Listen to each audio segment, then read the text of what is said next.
students, today we will discuss about a very most important question from class 10th, chapter number 1, real numbers. The question is, prove that 5 plus 2 under root 3 is an irrational number given that under root 3 is irrational.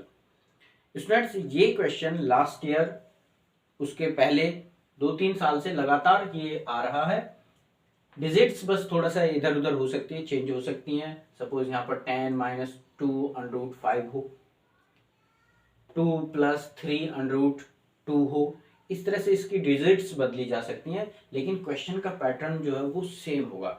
3 marks का question है, बहुत ही important है. अगर आपने ये कर लिया तो समझ लीजिए फर्स्ट चैप्टर से आपके 3 मार्क्स डेफिनेटली पक्के हो जाएंगे. आपके 3 मार्क्स बिल्कुल कहीं नहीं जाएंगे. ठीक है, तो अब इसको हम प्रूव करके देखते हैं कैसे करना है. इस क्वेश्चन में हम यूज करेंगे contradiction method. What is contradiction method? Contradiction method में जो क्वेश्चन आपको दिया जाता है, यहाँ ये आपको इरेशनल प्रूव करना है, हम इसके अपोजिट इसको मान लेंगे कि नहीं ये इरेशनल नहीं है, ये एक रेशनल नंबर है, ऐसा हम मान लेंगे. फिर जब रेशनल हम मान लेंगे तो उसके अकॉर्डिंग पैटर्न फॉलो करेंगे, उसके अकॉर्डिंग कैलकुलेशंस करेंगे हम. लेकिन बाद में हमें जाकर के पता चलेगा कि अरे जो फैक्ट हमें दिया हुआ था वो तो यहाँ पर गलत प्रूव हो रहा है. तो हम कहेंगे कि हमारी जो एजम्पशन थी, भाई हमने माना ही तो था कि ये इरेशनल नहीं रेशनल है, लेकिन हमसे बोला तो इरेशनल के लिए गया था. तो हम कहेंगे कि हमारी एजम्पशन गलत है, ये कॉन्ट्रडिक्शन है, ये फैक्ट को कॉन्ट्रडिक्ट कर रहा है, इसलिए ये रेशनल नहीं इरेशनल होता है. एक और बहुत इंपॉर्टेंट चीज मैं आपको बताना चाहता हूं कि जो कॉन्ट्रडिक्शन मेथड है वो एक सिचुएशन है, कब यूज करना है वो ऐसी सिचुएशन में यूज करते हैं कि जैसे यहाँ पर इरेशनल बोला गया है. रियल नंबर या तो रेशनल होगा या इरेशनल होगा, इससे अलग कोई तीसरा पार्ट नहीं हो सकता. तो जो चीज इरेशनल है वो रेशनल नहीं होगी, जो रेशनल है वो इरेशनल नहीं होगी, इसलिए हम यहाँ पर कॉन्ट्रडिक्शन मेथड का यूज कर सकते हैं. ओके, चलिए स्टार्ट करते हैं कैसे हम इसको प्रूव करेंगे. तो फर्स्ट ऑफ ऑल जो नंबर आपको दिया है 5 प्लस 2 अंडर रूट 3, उसको इरेशनल प्रूव करना है. हम इसको मान लेंगे let 5 plus 2 under root 3 is N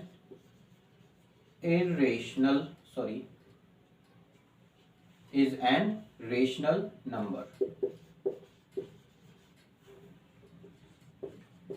ऐसा हमने इसमें मान लिया. ठीक है, लेट कर लिया कि ये एक रेशनल नंबर है. अब जब ये एक रेशनल नंबर है तो ये रेशनल नंबर की प्रॉपर्टीज को सेटिस्फाई करेगा. That we can write it in the form p upon q, where p and q are integers, p and q are integers and q not equals to 0. ठीक है, ये हमने इसमें मान लिया. तो p अपॉन q है तो रेशनल नंबर की डेफिनेशन को सेटिस्फाई करेगा, that p and q are integers and q not equals to 0. चलिए अब इसको सॉल्व करते हैं. आपको क्या करना है, यहाँ पर ध्यान रखना है जो भी आपका अंडर रूट में वैल्यू है, ये अंडर रूट की वैल्यू हमारे पास में है, बस आप इसको यहाँ पर इंडिविजुअल टर्म में रखेंगे लेफ्ट हैंड साइड में. बाकी की जो टर्म्स हैं इनको शिफ्ट करते चले जाएंगे one by one right hand side. यहाँ पर जो हमारा अंडर रूट 3 इरेशनल हमें गिवन है, बस इस अंडर रूट 3 को यहाँ रखेंगे. किसी और क्वेश्चन में अंडर रूट 2 हो सकता है, किसी और क्वेश्चन में अंडर रूट 5 हो सकता है. तो आपको यही नंबर लेफ्ट हैंड साइड रोकना है, बाकी सबको शिफ्ट कर देंगे to the right hand side. Okay, चलिए अब सबसे पहले 5 को हटाएंगे. यहाँ से 5 को हटाने के लिए क्या करेंगे, 2 under root 3 is equals to p upon q. ये प्लस में इधर आ जाएगा माइनस में, एलसीएम लेंगे इधर की side, is equals to this is q p minus 5q. Okay, अब इस 2 से डिवाइड कर दीजिए इधर. तो यहां हमारे पास हुआ under root 3 is equals to p minus 5q upon 2q. इतना वर्क चाहे क्वेश्चन में कोई भी यहाँ डिजिट्स लिखी हुई हैं, सभी में आपको सेम टू सेम करके लेकर के आना है. इसके बाद क्या करना है, आफ्टर दिस देखिए यहाँ तक P और Q जो है इंटीजर्स हमने यहाँ पर लेट किए हैं, कंसीडर किए हैं, बिकॉज ये फॉर्म जो है रेशनल नंबर में हमने मानी हुई है। 5 और 2 जो हैं ये रेशनल नंबर होते हैं, ऐसा हम पहले से जानते हैं। तो अब हम यहाँ पर कुछ स्टेटमेंट्स लिखेंगे। तो स्टेटमेंट क्या है, since P, Q, -5, 2 are integers, sorry, rational numbers,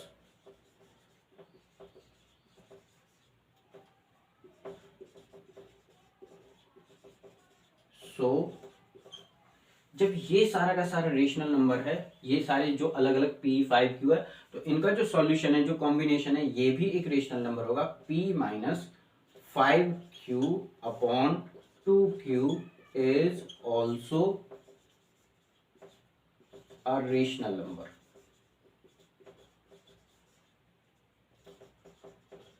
okay, इतनी बात आपको क्लियर।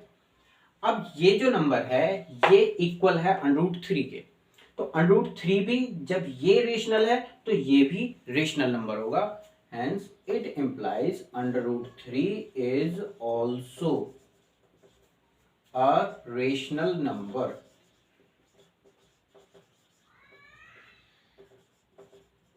तो इसकी वजह से, इस सब की वजह से ये √3 भी रेशनल नंबर हो गया। But students we know that √3 is irrational number. ये क्लियर आपको दिया हुआ है कि भाई √3 जो वो इरेशनल है। तो इसने हमारी बात को कॉन्ट्राडिक्ट किया कि भाई हम मान रहे हैं कि हमारी जो कैलकुलेशन है उसके अकॉर्डिंग तो √3 रेशनल नंबर आ रहा है, लेकिन क्वेश्चन में हमें गिवन है कि ये इरेशनल नंबर है। तो ये सब कॉन्ट्रडिक्शन कहाँ से अराइज हुआ, ये हमारी एजम्पशन से अराइज हुआ। हमारी एजम्पशन क्या थी कि 5 + 2 √3 is an rational number. It means हमारी एजम्पशन गलत है। तो यहां हम लिखेंगे but it contradict the fact, क्या फैक्ट है, fact that √3 is irrational, it is irrational number. It implies our assumption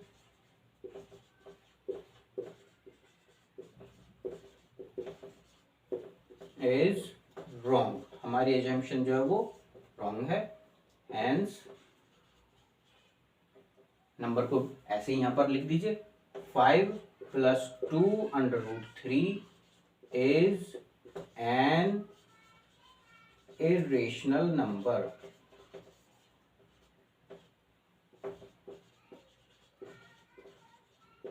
hence proved। इतना आपको करना है। एक और इंपॉर्टेंट बात मैं आपको इसी क्वेश्चन में बताना चाहता हूं कि ये जो 3 नंबर का क्वेश्चन आपको मिलेगा बोर्ड एग्जाम्स में, इसका मार्क्स डिस्ट्रीब्यूशन कैसे होगा। आपने इतना अगर लिखा है तो आपको इसका 1/2 मिलेगा। ठीक है, अगर आपने ये लाइन स्टेटमेंट, ये स्टेटमेंट क्वेश्चन में नहीं लिखा आंसर में अपने में और यहाँ से स्टार्ट कर दिया तो आपको इस स्टेटमेंट का नंबर नहीं मिलेगा। मार्किंग स्टेप वाइज है, तो आपको स्टेप्स का ध्यान रखना है।